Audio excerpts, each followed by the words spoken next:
Hi, I'm Rafa Benitez. You are watching the Redmen TV. Hello, welcome to Redmen TV. It's the Uncensored match build-up show. Liverpool taking on Leicester City at Anfield on Boxing Day. Chris is here. The wonderful, the magical, the brilliant Darren Farley's here. Oh, thanks. And Aubrey's here as well. You've stitched me up again, matron. Yeah, Aubrey's boss as well. But can you do voices, Aubrey? I can barely do my own. Only in my head, Paul. Yeah. So we've got Leicester. I kind of want a voice off between these two now. Go ahead, give us one. Go on. Who can Well, you do? I've only no, I can't Chewbacca? do any. But we were talking about this the other night. Do it, Chewie. Whenever I'm telling a story, I've got a Scouse accent, but I put a Scouse voice on to do. And I don't need to. Yeah, you can just keep talking, just carry on. If you're talking to people about someone who says something Scouse, you talk more Scouse. We say, and I was saying, like, you know, and you're like, no, you could just carry on. Do you know what you find? You get people come up to you. There's always like they're always a certain age as well. For some reason, they always seem to be like mid-40s, 50. They come up and just go, I did a few myself, you know, I do a few impressions myself.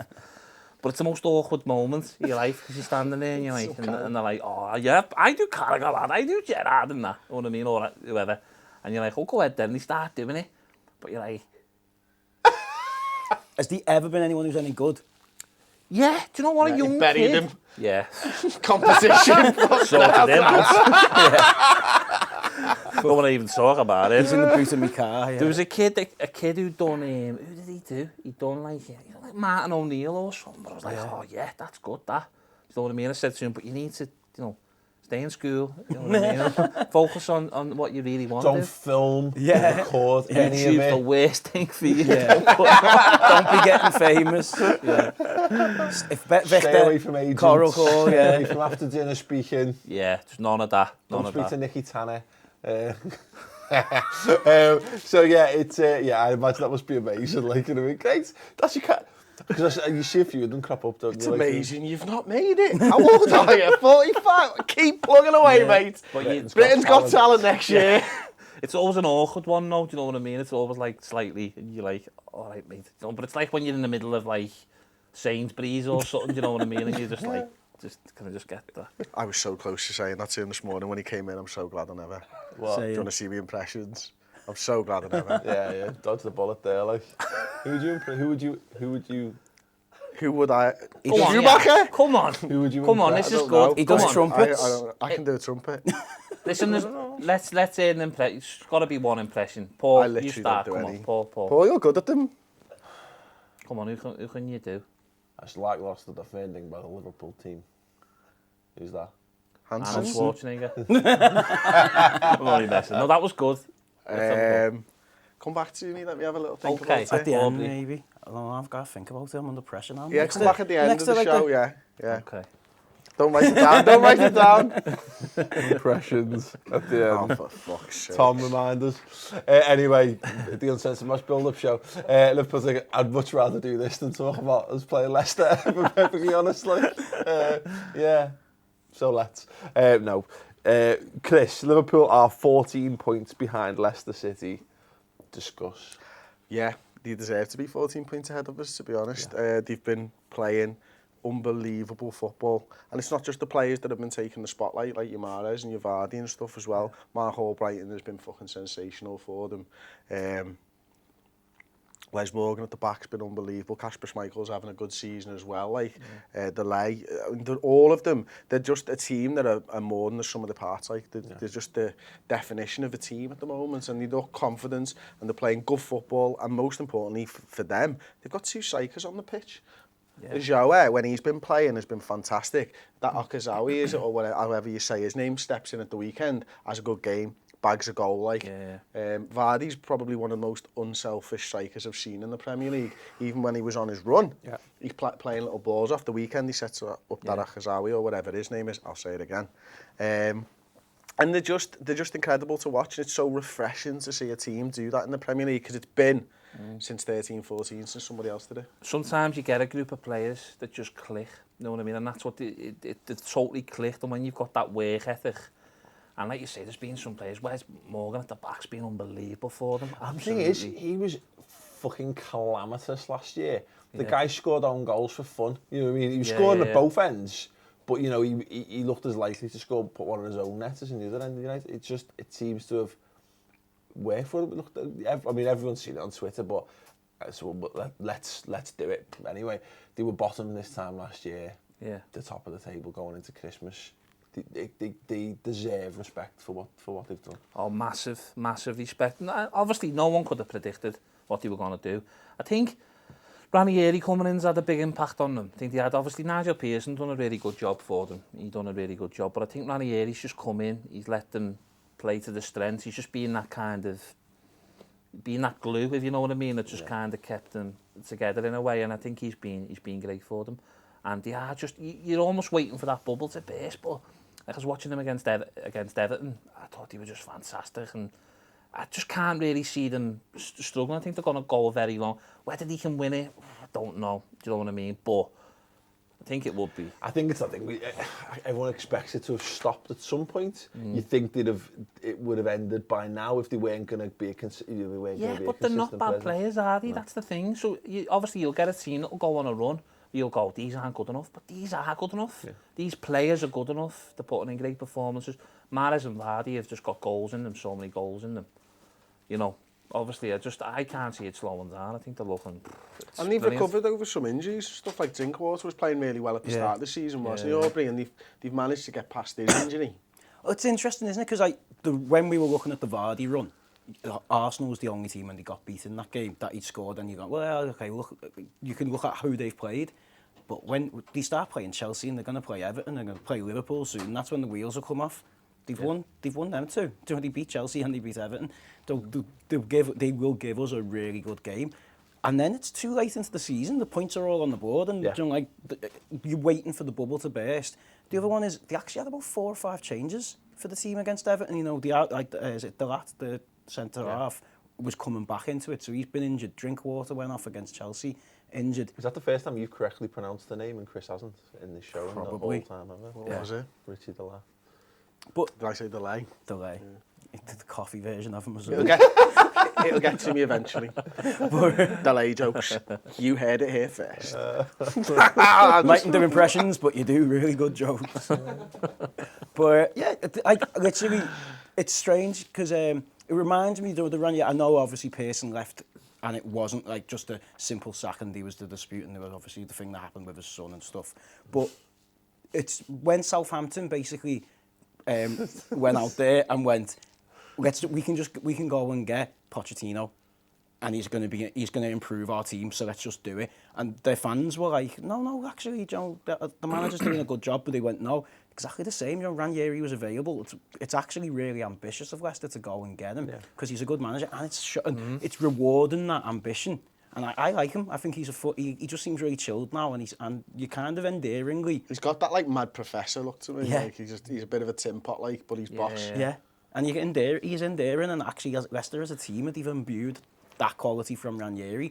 You know what? I'd be made up if they won it. It'd be hilarious. Yeah. Someone's got to win it. Yeah. I think the worst thing about shifting it back to Liverpool, Chris, is that we're going into this game against Leicester City at home on Boxing Day as the underdogs.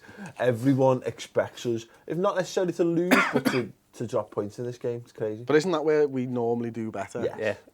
Normally.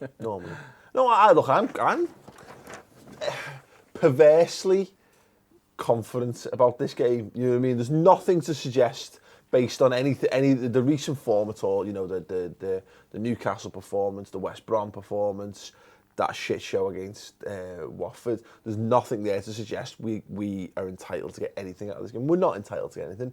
I just feel as though that it will be there'll be a weird anti-pressure on us in some respects because, as I say, everyone expects us not to get something from it. Yeah, I think it might be time for two up top for Klopp and Liverpool at the moment. Well, I was going to ask that. Is there a lesson learned from the way they play two up top? You know, Leicester, Watford, both sides play two up top. Both sides make other teams think and struggle.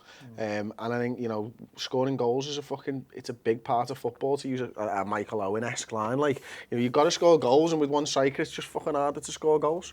and get 2 on the pitch. Look at what they're doing. Look at the way that Mahrez gets in to join the attacks and stuff like that. It's incredible. Well, it's we don't have anything like that at the moment. Well, it's no accident that we think about it. When was the last time we played 2 up top? Southampton. Yeah. Fucking best attacking performance probably of the season. I mean, I suppose you could argue Man City if you wanted to. I'll be honest with you, I thought Klopp would be that kind of manager. I thought he'd be quite more... I know obviously the game's very scientific and stuff now, but he's always struck me as someone that just go, look, you know, I'm not being funny. We play our goal scorers, you know what I mean? 2 forwards, that's how you go with it.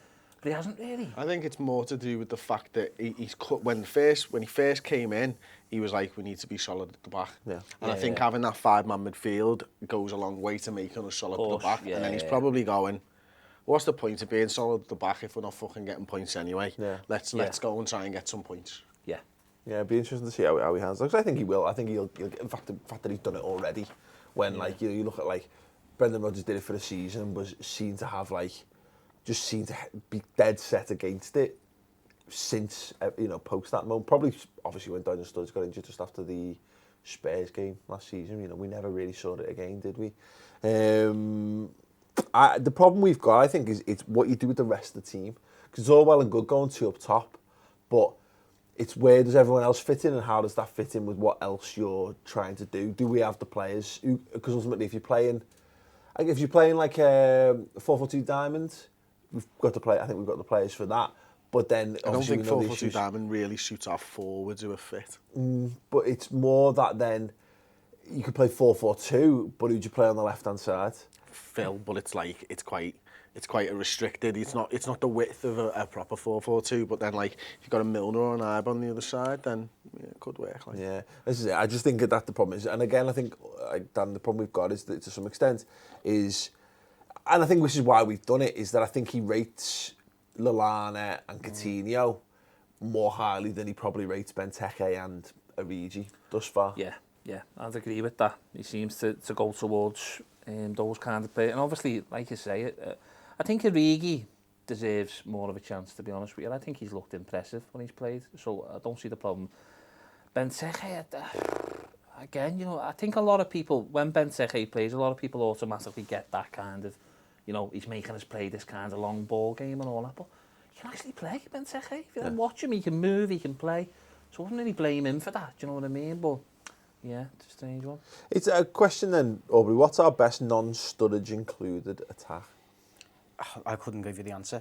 I listened to you talking about Firmino before in the final word, and he's been absolutely non-existent, but you remember what happened against City, and you're hoping now you could possibly do that again. He should be there. He should be nailed in.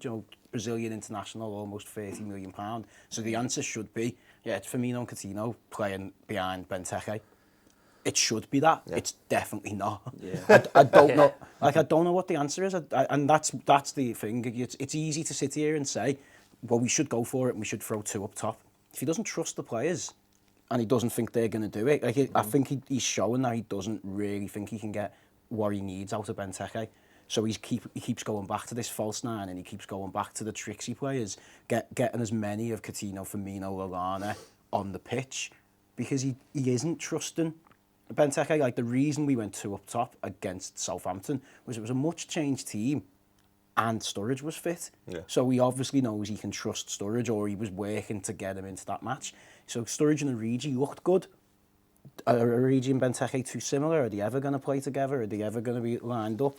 And then who do you drop out of that list of Coutinho, Lallana, For me, Firmino? it's that thing of, look at what we've done with the defence. We tried to maintain a settled defence as possible, injuries allowing, so that they get them to that solidity comes from that. Trying to keep as many from, trying to keep Lucas, the full-backs, the 2 centre-backs and the goalkeeper in place. I think the same works for the centre-forwards. And you were saying on the final word show about the midfielders needing to have the same people in front of them to pass to, but just having this working alongside the same guy week in, week out, that's how you build an understanding. And I at this point, I'd be tempted to just go, you know what, it's Benteke and Origi who start every single week. Yeah. And we work out a few little changes in it. Maybe one comes off after 60 minutes or whatever if you want to change it. Yeah, I mean, something that's massively understated in football, playing with the same people all the time is obviously going to make things better. The quicker you can make a decision at Premier League level, I'm sure that that will ultimately lead to better results. You know, as soon as you have to start thinking about where's he going to be, what type of runs he's going to be making, where's he want the ball, it's half a second there someone's closing you down, and it makes your job more difficult. So yeah, I think it could be the way to go. Yeah, absolutely. So I want some score predictions before we ask you for your impressions. Me first. 2-2. Okay. Straw 1-1. Okay. We're going to stuff him, and it's going to be 2-1 to Liverpool. Yeah, I think we're going to win 3-2. I think it's going to be one of them. Or it's going to be the fucking worst game of football the world's ever seen. Either way. There's your score predictions in the comments section underneath. How do you think Liverpool should approach? Is 2 up top the answer for the mighty Reds now, the moment you've all been waiting for? Hands up, who's going first? Fuck. Okay. Go on. So, it's awful, and it's the only thing I can actually think of, but we said people are going to die. Okay. Jar Jar. Who's that? Yeah. Jar Jar Binks. All right, okay. Used to manage Huddersfield. I think we've been linked with him by the Metro, haven't we? Yeah, left back. Yeah. Manchester United. Absolutely. Wish I'd thought of something. Just anything. Woo! It's not Nick Cage. So disappointing. Nick, who the fuck's Nick Cage? Come on, please. Just give us anything. It's Ric Flair. I'll throw one at you. It's Ric Flair. Okay. Oh, was it impression? Yeah. Oh, right. Sorry, I thought He you was were just dead some excited. kind of, I don't know, seizure or something. An embolism, yeah. Go on, give us one. Okay, so, give us an impression. Try and give you like a simple one. Wayne Rooney. Okay. Oh, you want me to do that? I thought you were going to give us an impression. No, you give us Wayne Rooney. Oh, maybe I can give you Darren Farley's Wayne Rooney. Go ahead.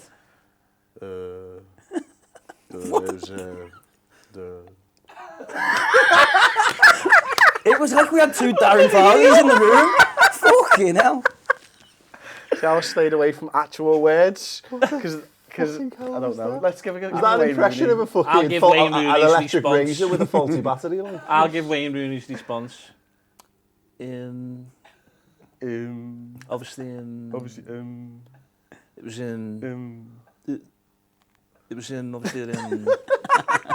obviously a very bad attempt. It's obviously it's only you know what happened. And quite offended. Is that camp Wayne Rooney you're going for? Yeah, it is. I just thought the best is the John Bishop, because if you can get a speech pattern right, you know, like, yeah well, you know, I've got a bit of a stuttering speech pattern that it sounds like I'm having a stroke, you know. Yeah, always good fun. Send us your best impressions. No, don't. Tom at the Redmen. So we can bury them forever and keep Darren's career going. Yeah, anyway, we're going to wrap that up there because this is sliding into farce more and more. Chris must try harder. Must try harder, yeah. Maybe on next year's Christmas special. Just get the yum. I'm just not very good at impressions. Or much, to be fair. Well. Anyway, yeah, score predictions, thoughts on the match in the comments below. Don't forget to check out the Christmas special as well. We're with the lads from Toffee TV doing a Christmas themed quiz. Promise to be interesting. We're also going to be taking them on at well, we were going to do it on the new Pro Evo game, but when I brought the PlayStation in, my PlayStation had the Polar Express in it instead. And he's trying to blame his wife and kid. Because, well, no, if it was me, I really wish I'd watched the Polar Express because Boss, and they've watched it without me, which is the most gutting part of this. So, yeah, I've left that. So we're going to do Pro Evo 6, the greatest Pro Evo. Why don't we of all do time. us watching the Polar Express? Yeah, if you want that, give this video a thumbs up. If we get 5,000 likes on this video, we'll do a commentary track for the Polar Express. There you go, 5,000 likes. Yeah, fuck. So yeah. No, 6. It's 5. No, 5. Bonus feature, another Wayne Rooney impression from Chris. Yeah. I'll do the entire commentary in me Wayne Rooney impression. Amazing. Yeah. Anyway, It's just a lot of I don't know what's going on, isn't it, really, when he's doing a director's commentary? Yeah, he doesn't really know what's going on, does he, to be yeah. fair? Anyway, yeah, great. Do, of course, check out more from Darren Farley as well on his YouTube channel, and just random musings on Facebook as well. His Facebook Page, that's where most of me vids are now are going on the Facebook page. So, yeah. Check out Darren on it out. Facebook. And share it with Of the course. friends and the family. Most importantly. To a lot of people, as many as you can. Yeah.